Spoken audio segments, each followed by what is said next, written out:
Hello, everyone. Hi, guys. It's a pleasure to be connecting with you this evening. What's up? And I'm going to give it a few minutes for more people to jump on, to jump on the ascension bandwagon. So, yes, I don't really know what I'm going to be discussing tonight, to be honest. Sorry, I just got this new thing. I just got a holder for my laptop, and it's really cool. But I did want to check in because, as you guys know, we haven't connected in a while, and it was time. And I believe that our guides and our angels are going to bring through the messages that need to be heard that can better equip us and give us the tools that we can add to our toolbox to better assist us during this ascension process. I'm well, thank you. Yeah, I meditated a lot today and I feel really clear. Even though there's a lot going on, I feel really clear and very connected. So, good. I see that the room is filling up. Hi, Vegas. Vegas is in the house. I like your name. I like the name Soul Renovations. That's really cool. Thank you, Corrine, for your donation. I appreciate it. Thank you guys for your support. It really means so much to me. And yes, just know that everything I share is a vibrational key code. So its function is to ignite, or I should say reignite, your dormant DNA. So the words are important, but even more so, it's the codes that I transmit multidimensionally that work together with your DNA to bring you back online and help you remember all of those aspects of who you are. They help you bring those fragments back home and you become embodied. You become, I don't want to say you become whole because you were always whole. You were never not whole. But what they do is they help you recollect certain memories, Akashic imprints, records. Thank you, Amanda. So we have about 500 people in the house. That's not too shabby for a couple minutes. So let's get it started. Thank you, Elizabeth. I appreciate you. So as you guys know, a lot of the information that I bring forward are things that I go through. And I always tell the universe, I am your conduit. And I want to experience alongside everyone else what the collective is going through. And thank you guys so much for the donations. I'm sending you love. Just know I'm seeing your name, Alicia and Ashley, and I'm sending you love. So, all right. A month ago, I had to do a driver's exam again, and I haven't done a driver's exam in 20 years. And I did pass my exam. I now have a California driver's license. As many of you know, I wasn't documented in the United States for a long time, and I'm now documented. So I have a green card, and I passed my driver's exam. Now, I remember how daunting it was to have to study again because I'm kind of like against anything that tells me or tries to dictate what I need to do in my life, but it's part of the system, right? And sometimes we have to comply. When we make a choice to be legal or when we make a choice to do things in life, we have a responsibility to assume, especially if you don't want to end up being like a parasite. You want to, so I was a parasite for many years because I was undocumented, but I had no choice at the time.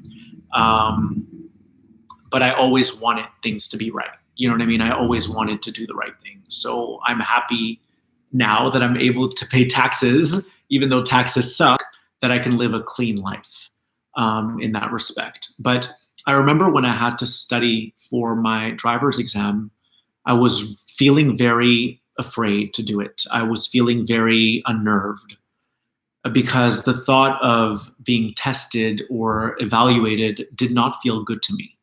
When there's someone that can tell you if you're driving well, when I've been driving well with a clean driving record for 20 years. And there's symbolism to this. So I'm not just sharing this in vain. I'm sharing this because there's always a point to everything I share. And I remember my guide saying to me, Phil, have you ever made someone feel intimidated? Have you ever had a wall up with people? And I said, of course I have. I'm sure that I've even done that with clients. Although I like to think of myself as someone who's very inviting and warm and welcoming, I'm sure that I've had moments in my life during my readings where I was a little more stern. And what my guide said to me at the time is, you're now getting the treatment of what you once gave to people. And it's not that I was deserving of that treatment. It wasn't a punishment. Like my guides weren't taking a ruler and saying, here, now you're feeling what other people have felt around you. But they kind of were. They were saying, have you ever dished off this energy? And I said, yes. And they said, how does it feel to be on the receiving end of that? And I said, it doesn't feel good at all. It doesn't feel good to walk into an exam and feel like I'm being tested or that this person is like my authority. And I just didn't like the feeling altogether. So the reason I share this now is because the theme that we're working with as a collective is everything that's happening to us right now is happening for the purpose of softening us. It is softening us. It is breaking our hearts open. All of us. So it's funny because last night I did a community post for YouTube and I talked about how we're all kind of going through it right now. And that my shadow is also your shadow in a way, because you can have someone who's illuminated like the Dalai Lama or Yeshua, Jesus, Buddha, Babaji. But these higher dimensional beings, they came back to this planet because they knew at a soul level that everyone had to come with. No one was going to get left behind. So even though that you can be masterful and you can become the master of your own personalized matrix and you can live an incredible fifth dimensional life, at a collective level, we are all part of the one. And so the reason why people like Jesus or masters like Saint Germain were once incarnate on this planet is because at a soul level, they understood that everyone is walking each other back home. No one gets to be left behind. Not even that demon that you can think is super dark is going to get left behind, because everyone serves a purpose and everyone is like a thread that weaves into the tapestry of life, that weaves into the fabric of existence. So everyone is ascending. No one is getting left behind. All right. And when I woke up today and I was reading some of your comments on my YouTube community, I saw someone's comment that was like, oh, I'm so happy I've already done all my shadow work, but I'm sending you guys love. And when I saw that, I genuinely laughed. Not in a I'm triggered way, but in a that's really cute kind of way. Because believe me when I tell you, I had my Kundalini awakening, a spontaneous walk-in 2011. And for 3 years, I was in a state of bliss. There was nothing whatsoever that could rock my boat. Nothing. Because I was vibrating so high. But we have to understand, you guys, that even when you vibrate high, of course, relish that time, relish that bliss, relish that ecstasy. Breathe it in, inhale that magical celestial energy. But what I found is that time is a spiral. And so even when you're ascending, there will be times where you intersect with points, right? If you could think of a spiral, you have a point and then you move up. It's like a staircase. You move up, but then you intersect with that same point again, but you're doing it with a new perception, okay? But that doesn't mean you're not going to bump up against resistance along the way, because no one is exempt from having to clean the body of Gaia. All right. So even Jesus felt pain, because even though he was illuminated, he was an illumined being, he was still here as a one with everyone else. And so other people's pain was his pain too. Okay.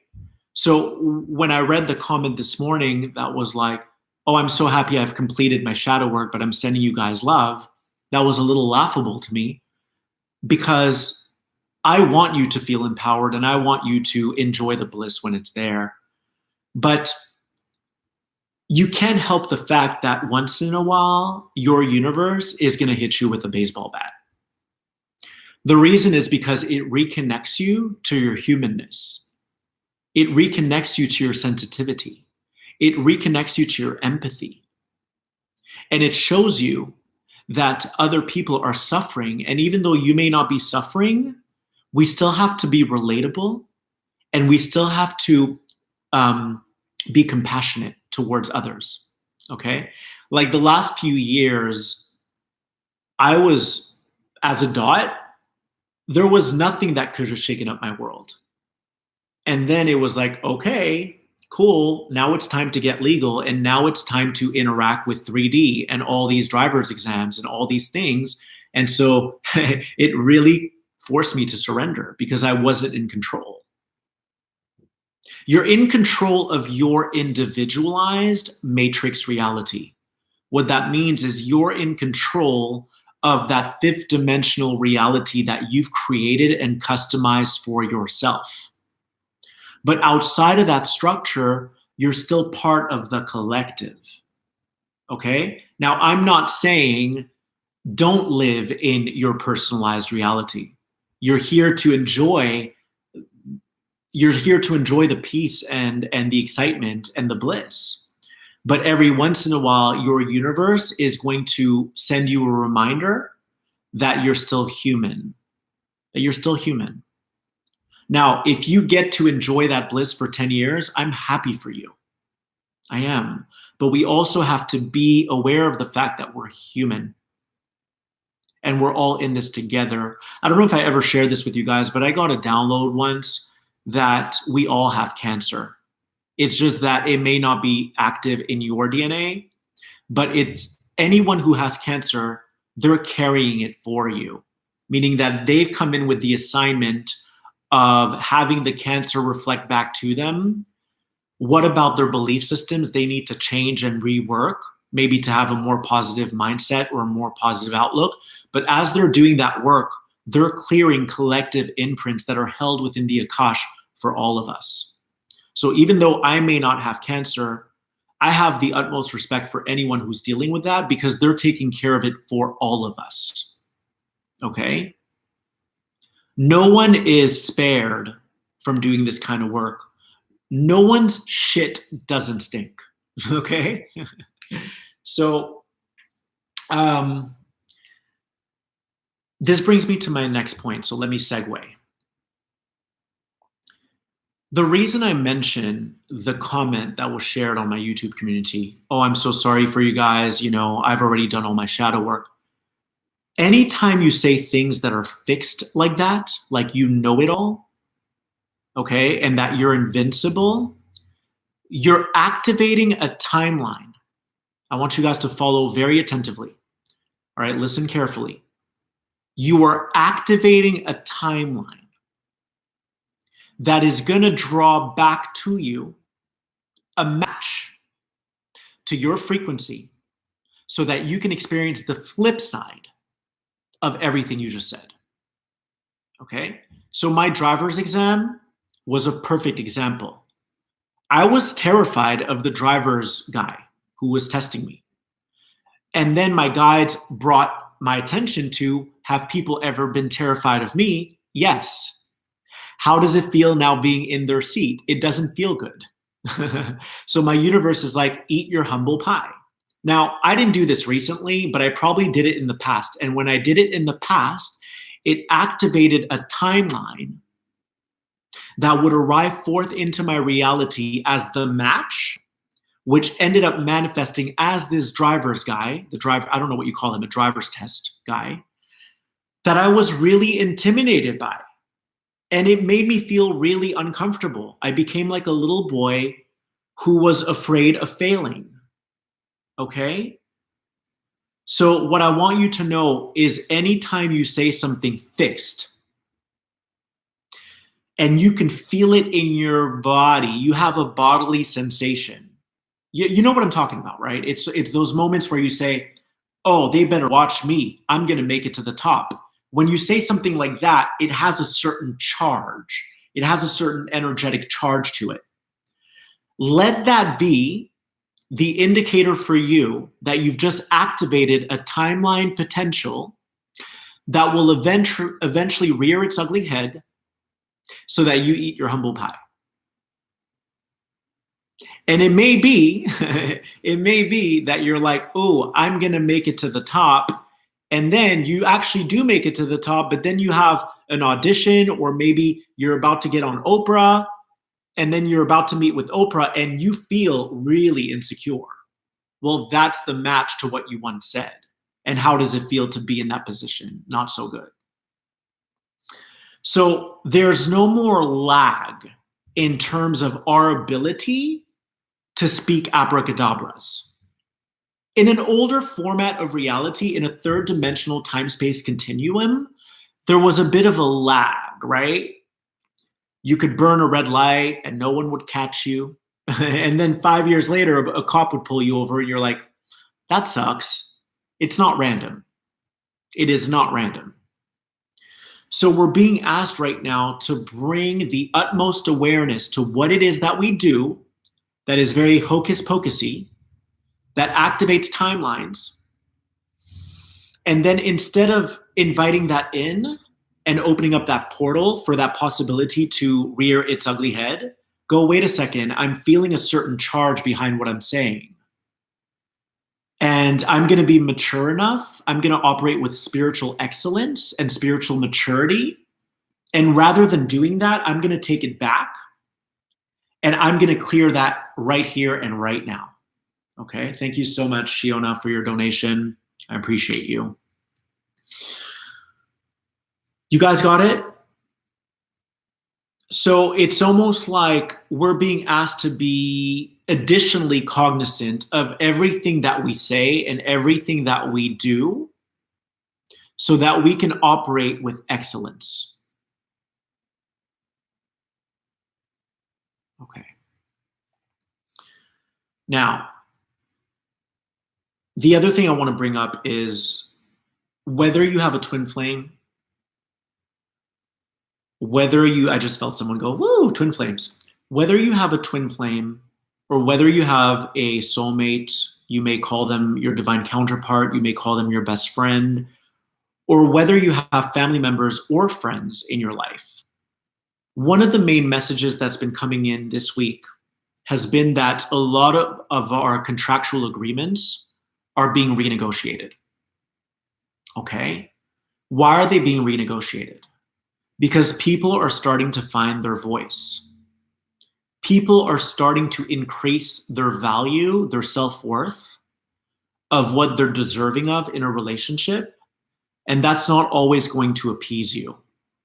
Sometimes we're going to be the brunt of it, where we're like, uh-oh, they're empowering themselves and this is actually hurting me. So that's been happening to a lot of us lately, where your friends are now finding their voice. Your family members are setting boundaries. Your lovers are establishing firmer boundaries. And it's not really comfortable for us because now we're having to adapt to their new way of being. Okay? But what I want you to know is that every single thing that's occurring in your life at this given time is happening because the cells in your body, the molecules in your body, are undergoing a massive transformation. And your outer reality is helping accelerate that process. Your outer reality and all of these circumstantial occurrences are helping to fast track your process of your DNA rewriting itself and the cells in your body reforming themselves and recoding themselves. So the primary message I've been getting from my angels and guides this week is, Phil, meet everything that happens to you with softness and with grace. Because if you resist it, you're actually not allowing your cellular structure to reconfigure itself. And so, as painful as this can be to witness the people in your life change and maybe want nothing to do with you, or maybe break up with you, or maybe decide that they don't want to be friends with you anymore, like there's an evident wedge that's being driven between people right now, okay? And you guys may find that you're parting ways. You might be in twin flame separation. You might have just had a falling out with a close friend of yours. The reason this is happening is because we are realizing what we want to accept and what we refuse to accept. So in the past, we would be apologetic, and then everything would be forgiven, and we'd get back on track, and then we would have another little spill, and then we'd say sorry and get back on track. People's self-worth has increased so much that they're not willing to give you that second chance anymore. They're just not. They might give you 2 chances, but they won't give you that third chance. So we're being asked to never take anyone for granted, ever. I messed up with a friend this week, and I think I might have just severed our friendship, and it's not something I want. I actually love this person to death. And I found myself sobbing uncontrollably at the thought of them not being in my life anymore. But my guide said to me, Phil, you're flawed. Now, I did take accountability and I apologized, okay? But the thing is, people have really found their voice, and they're not going to allow any form of mistreatment anymore. Anything.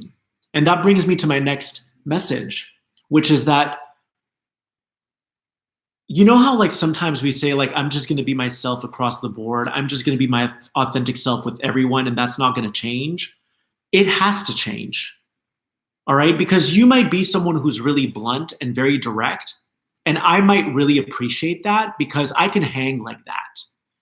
Okay? I have no qualms about getting into deep conversation that can be really highly uncomfortable and not taking things personally. But someone else may be really sensitive to you being blunt, and it's genuinely going to hurt them. So your degree of sensitivity has to vary in accordance to the people who are in your life. Because if you're just the same person with everyone, look, you're always going to be the same person with everyone.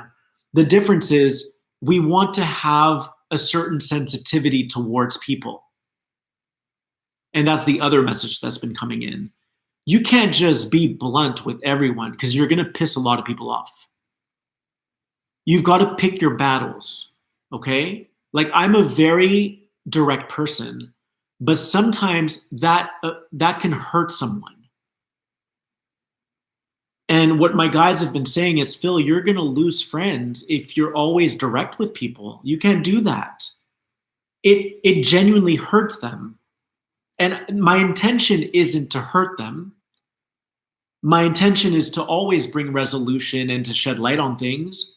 But the thing is, not everyone has the capacity to be able to hang like that. You understand? Not everyone has the capacity to be able to go deep and be like those cosmic scuba divers, and we can go to the depth of the ocean. See, I'm one of those people. When there's a problem in our relationship, I celebrate it because that problem was there long before we met. But what's happening is something has happened between us to act as a catalyst, all right? To activate a trauma that was there for both of us long ago, before we met. So I usually celebrate that stuff. I'm like, ooh, we just discovered gold. What most people do is they go, uh-oh, there's a skeleton, I'm out. Peace. I don't want to look at that.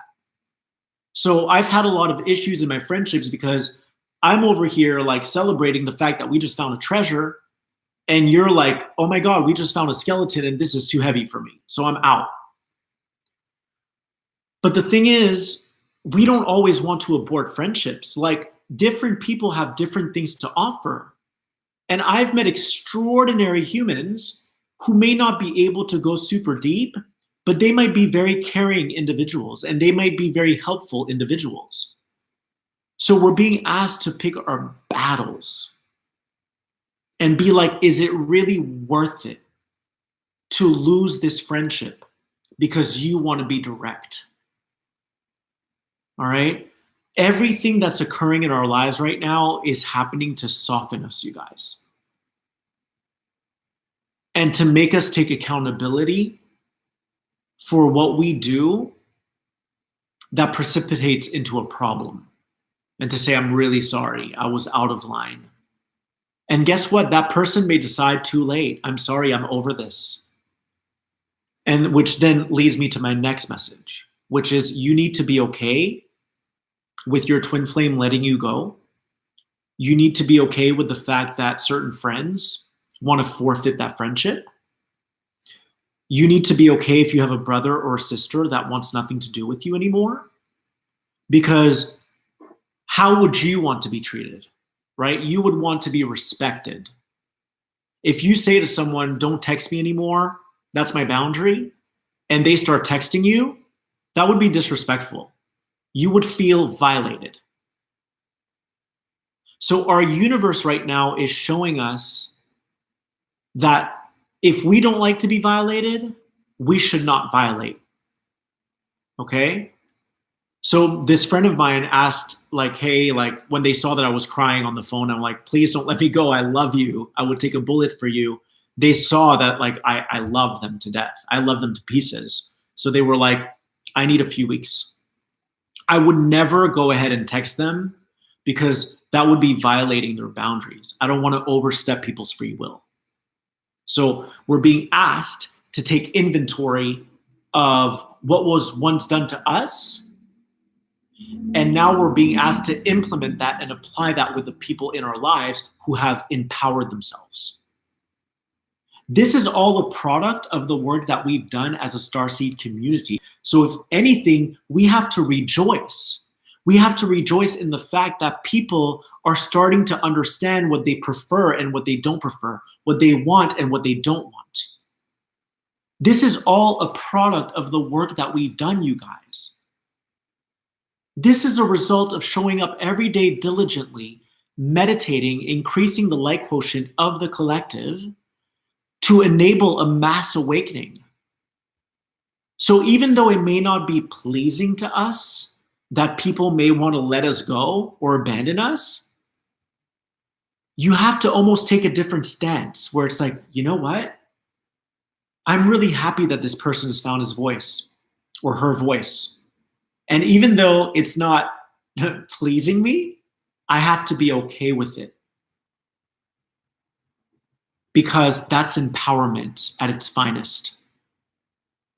So what I'm asking you to do is, first off, if you're insensitive in any regard, own up to it and say, you know what? I was out of line. I'm sorry. And I recognize that I hurt you. Your ego is going to want to go, I don't care. They're not smart enough. They're not enlightened enough. They're not vibrating high enough. They just don't get it. They're misinterpreting everything I say. And you would be right. Okay? So that perspective is right. That perspective is right. I still feel like what I share with people, my friends, my insights are accurate. But the thing is, if someone doesn't want to go there, they're going to misinterpret or misconstrue the information. And I still have to account for that. I still have to account for that because if it hurts them, then that's mirroring back to me that I can't do this with that person. I have to know better. You know, we live in a feedback system. Your reality, your immediate reality is like a feedback system that signals you as to whether or not you can be that full version of who you are with certain people, or if you need to water it down a little bit because you respect them too much to hurt them. So my first message for you is hold yourself accountable for when you make a mistake. Anytime things fly off the rails, as it were, and things get destabilized, you're still responsible for that co-creation. They have a part to play in it too, by the way, okay? They have a part to play in it too. However, don't focus on them, focus on you. If something kind of, if all hell broke loose, you have a part to play in it. And we're responsible for cleaning up our end of the street. That's it. Now, if this person decides that they're going to take their distance and they don't want to speak to you anymore, do not fan the flames by messaging them. Because as an awakened being, we want to empower others to solidify their boundaries, to reinforce their boundaries. We don't get to dictate whether or not they're going to be in our life. Because every choice that we made or every choice that we make has a repercussion. It's cause and effect. At some given time in my life, someone was intimidated by me, and then that driver's guy intimidated me. It's like, here, Phil, here's a taste of your own medicine, okay? The other thing is pay attention to the internal reaction you have when you speak or when you have a thought. If you feel like a bomb going off in your system, like, oh, I'm going to show them, oh, wait till I make it to the top, and you can feel some sort of a reaction. It feels like a jump. Boop. You know what I'm talking about, right? Jump. You've just activated a timeline possibility that may not for certain happen, because I believe that everything is rewritable and everything is changeable, and also everything is redeemable. But there's a high possibility that that will happen. Okay. Anything else? Because we're already at 32 minutes. We have 920 people in the house. I'm so grateful. And thank you for your 1111 donation. By the way, you guys, your support means everything, because I've just been taking readings and doing these. And so all support is welcome. And I appreciate you so much. We're anchoring a conscious earth right now. We're anchoring this. And just like what I shared before, like when you honor me in this way, I do it for you too. Like we have to give the treatment that we want to receive. Like if ever you start a YouTube channel and you don't have any followers, you know, and you say, Phil, can you help me get followers? I will do it, because people who are conscious uplift each other. You understand? That doesn't mean you don't, if I don't resonate with you, I wouldn't do that, because that would be a disservice to me. But I believe that we're in this to uplift each other. And if ever you want to live off of donations, it's like donate, right? I wanted to live off donations, so I donated before I started living off donations. Because we have to, the theme right now is, there's a saying that goes something like, it's not my saying, but it goes like, treat people as you want to be treated. Because if you don't, something's going to happen. The universe is going to hit you with a baseball bat to let you know, like, hey, you mistreat people sometimes, or you don't, it's not that you mistreat them, but you're treating them in a way that isn't allowing for you to be treated in the same way, in the way that you want to be treated, you see? So if you get offensive with someone, if you start up all this drama and this chaos, well, expect it to happen to you, because that's how the universe is going to soften you into your divinity. The universe is going to soften you into your divinity when things occur that are really just reflective of your internal hologram, what's going on with your cells, with the cells in your body, and things are going to happen externally to rearrange you internally. There's no more lag. All right? If you called forth a huge transformation, get ready for it, because the universe said your wish is my command. And now your universe is going to send you all these things externally and physically to help assist with your cellular reconfiguration. The people in your life right now, this is the other message I got. The people in your life right now, your twin flame, your soulmate, your friends, they still want you there. So I want you to know that the guides wanted me to emphasize this. They still want you there, but they don't want you in the same way that they once had you because they've already changed in their DNA. They're not the same person anymore. So they're trying to figure out where you fit in their life. It's kind of like Tetris, like where are you going to slot in? And they're kind of in the process right now of figuring out where your placement is going to be.